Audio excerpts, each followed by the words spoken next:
It's been fun doing this research, and I have to say that I've been neglectful in my training and my background of investigating much in Islam. It seems like I look back and reflect on being a victim of Western attitudes toward the Middle East and throwing things out of there. I don't especially like the food, and the sand gets in my feet. It's terrible racism with that, but it's true. And we in the West have a real challenge when it comes to understanding the depth and the power and the significance of Islam.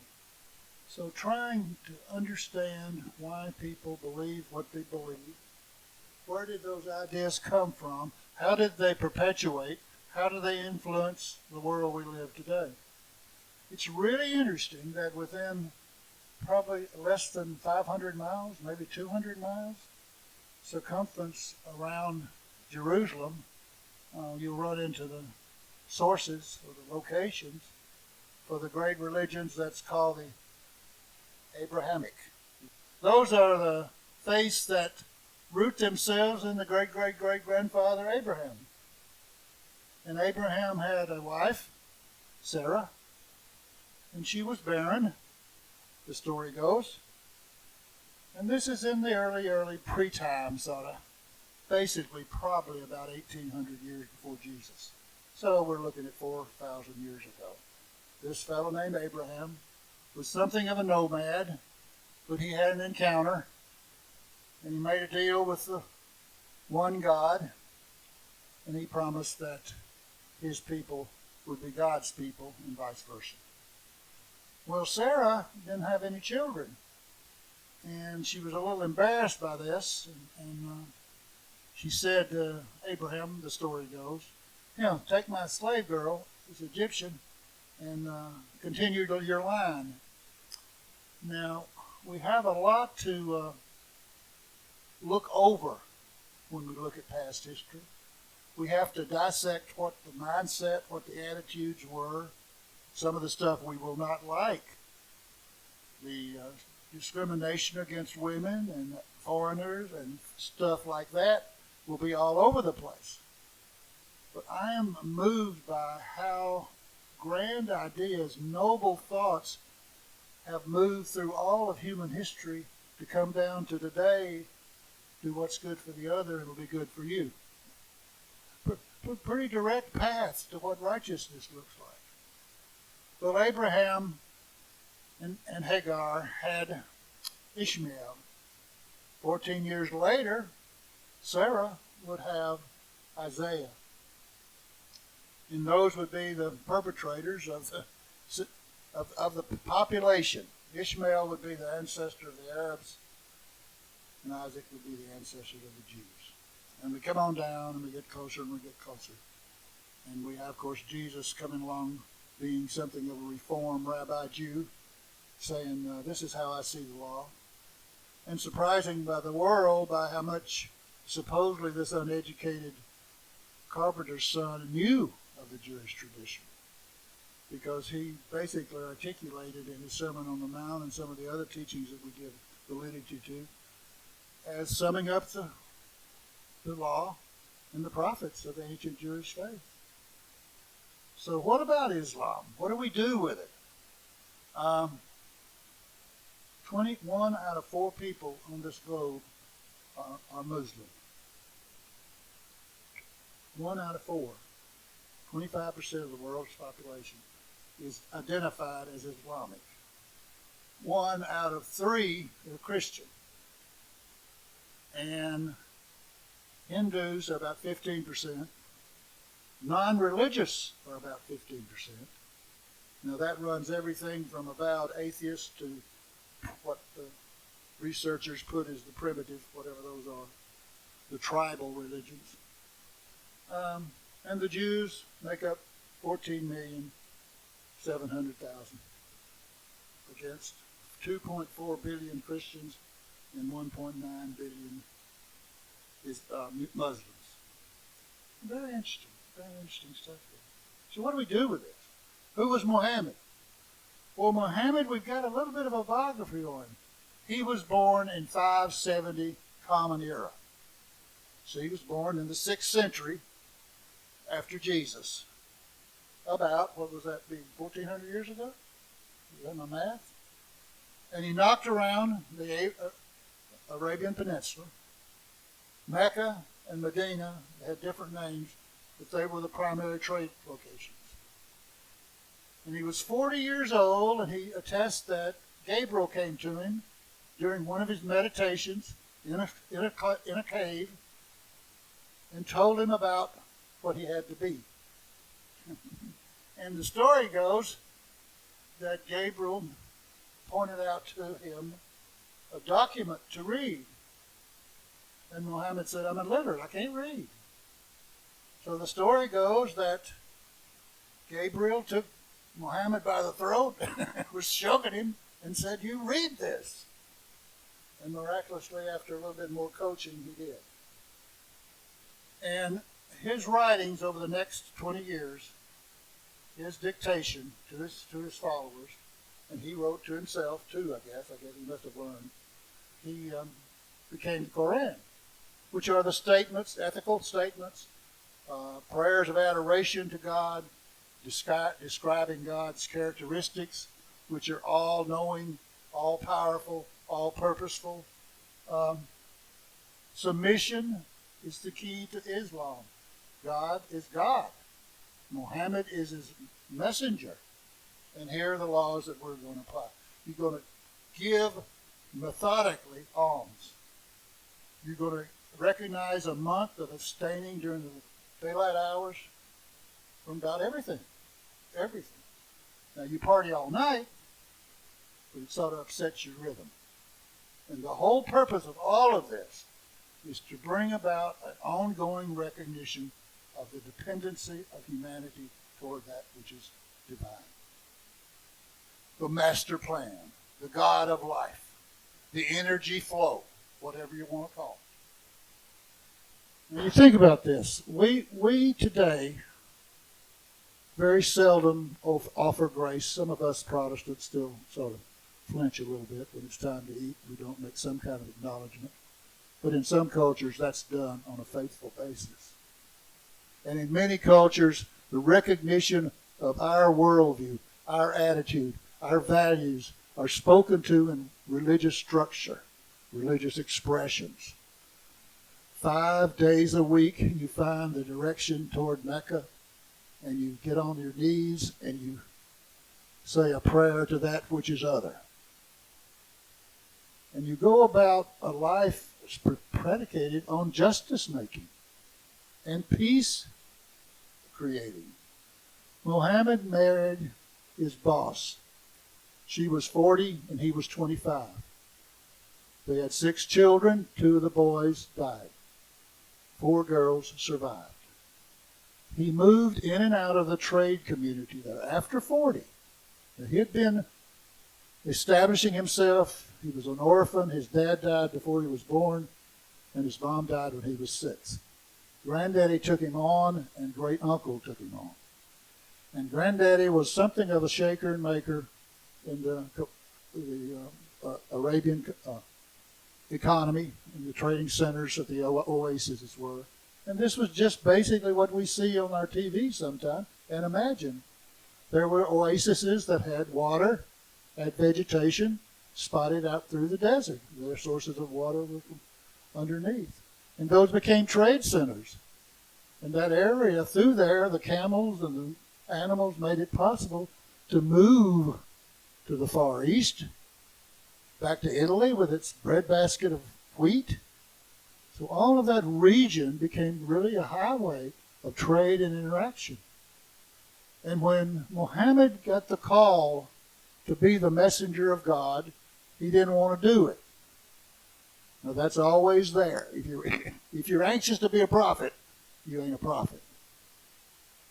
If you had to be drug along the way and throw it into the battle, uncertain, then you're probably going to be okay. This is the storyline. This is the narrative that we in Western culture have for our saviors and our rescuers of humanity. We lay it on someone special. We lay it on the only begotten Son of God, or the last messenger of God. or the great Messiah that'll be here one of these days, or when we all get enlightenment and we all understand the ultimate understandings. Isn't it sort of silly how we do all this? We move through life expecting to get a hold of, understand, explain, tack down what it means to be a human being, and squeeze out of it all the meaning, joy, hope we can find out of it. Get out of it. What if it's just simply this? We're dealt a hand. We're a biological engine. Some of us have faulty parts. Some of us don't. Some of us live a while and pass on. Some of us live a long time and should have passed on. And the measure of who we are, what we're about, what life expects us, we have to put together in some kind of faith, some kind of spiritual understanding, some type of insight in what life might mean. Muhammad saw in his time rampant polytheism, every little place had a spirit, had a jinn. Remember the Walt Disney Jennies? Jennies with his little beard and his little hat and his little spoof of smoke? Everything is enchanted. Everything has within it some spiritual power or reality. The rocks are alive, the sand is alive, the wind is alive, the animals are alive. And we, as good caretakers and part of the mystery, find ways to acknowledge, respect, affirm, uplift that which is other. Or we don't. Or we don't. Over our last 100 years, we fellow human beings of ours have devised a way to destroy all life. We got smart. We came a long way in 4,000 years. From a preacher saying God is here and you need to be obedient to that God. If that God expects you to be loving to the other people around you, to do justice. This is one of the passages that Muhammad dictated. Oh, you who believe, stand up as witnesses for God in all fairness, and do not let the hatred of a people deviate from your justice. Be just. This is the closest to purity, and beware of God. Surely God is aware of all you do. So what Muhammad's message was is that there's a real God. And you're connected with him. And you give expression to that devotion. And he's got a plan. He's pretty hard line predestination. If it be God's will. If it be God's will. And you've got an opportunity to work out your life and claim the blessings, claim the joy, claim the wonder. And it comes out a matter of attitude, a matter of view. I'm not talking about believing in something. I'm talking about being comfortable in the reality that is life. I've been very fortunate. I know I toot my horn. I've got a heart transplant. It'll be 14 years in June. An African-American woman, 32 years old, 14 years ago, did not wake up. And I was waiting for a heart because mine was very bad. And now I'm carrying around as custodian of this gifted heart. I'm still haranguing you guys on Sunday morning. So the wonder is always there. And I don't say that to be prideful, just to acknowledge what a wonderful world it is. And then my baby boy died a month ago at 45 without even waking up after the massive heart attack. So Islam, obedience, loyalty, devotion. Now where does the violence come from? Where does all the bigotry come from? What's the hatred about? Well, is it all since Constantine with Christianity? Judaism, Hinduism, Buddhism have all been weaponized by power brokers over the generations who have needed ways to control people rather than by persuasion and example. Power over rather than power with. It's the evil that humanity has had to deal with our whole time of consciousness in this realm. So what are we going to do with that? I hope when we look at Islam, when we look at Christianity in its various forms, we'll look behind the crap and see the gem that's there, that's like brightly shining through all history.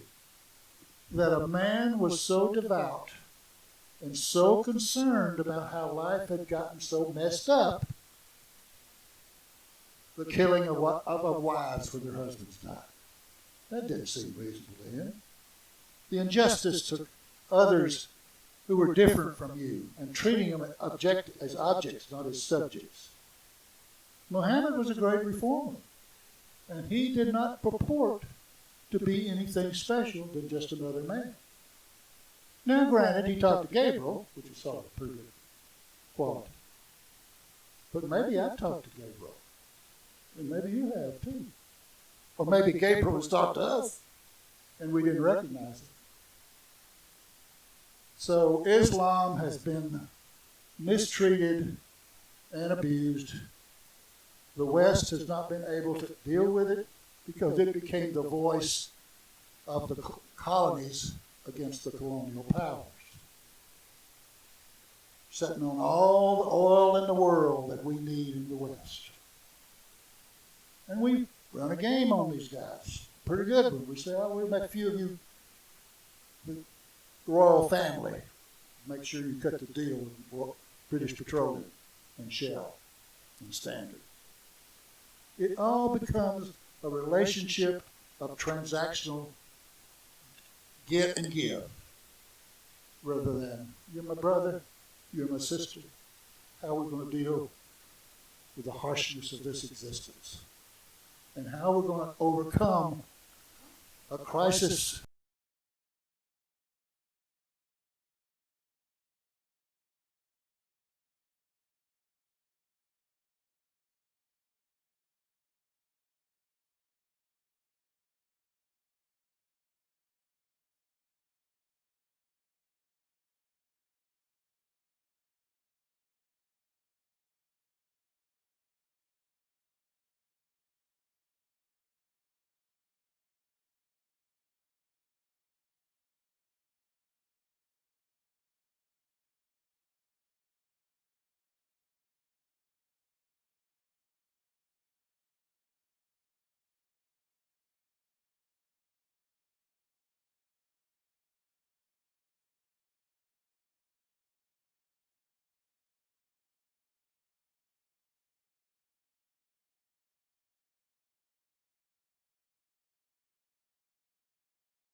in the Middle East where we're killing one another.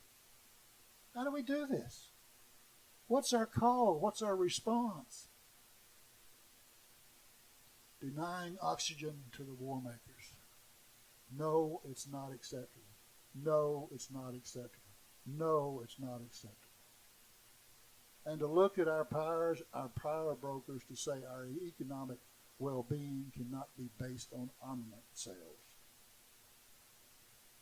The business, industrial, military complex is really good when it comes to standard of living for us who have, but it wreaks havoc on the rest of the world.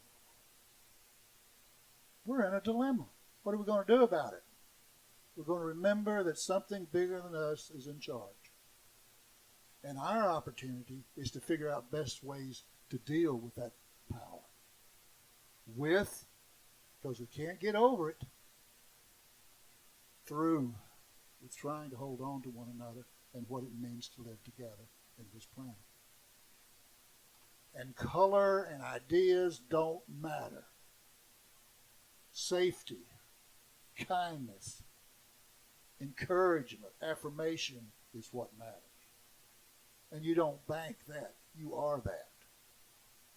Love is what's manifest in us just being with one another in respect and admiration and uplift. So Muhammad, bless his heart, he saw something. And he touched people around him. And I got involved with a mosque in Pasco, Washington, when Peggy and I were out there for 3 years. And they were wonderful people. And we went to prayers, and we went to Ramadan festivities, and we ate with them after the sun went down. And it was a joyous time.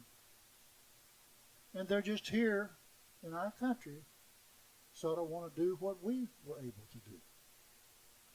Is to live and be and follow the dictates and ideas that bless them and doesn't hurt anyone else. It can be done. It has been done. It's just got to be done more. And this evil of saying someone is different from me is poppycock. We're all nothing, and yet we're the jewel of the universe. Old rabbi's story that each of us is born with two pockets. In one pocket, I am dust and ashes. The other pocket, for me, the universe was created. Those aren't contradictions. They're part of the whole thing. Okay,